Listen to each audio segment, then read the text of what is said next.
In the case of the pastor's wife, when a woman's participation in the church actually becomes a marker for how well her husband is doing his job, I think that clearly is exploitation, because you are taking someone who is not connected to the position the church has hired for and saying, now you actually technically you are part of his labor.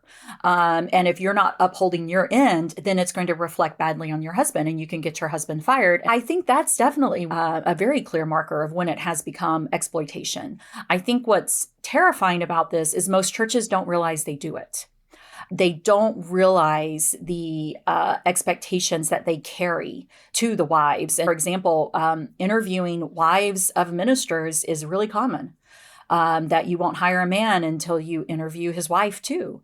And that to me, I think that's also a sign of exploitation here. I mean, there's a difference between wanting to meet the family and then interviewing the wife to see if she passes.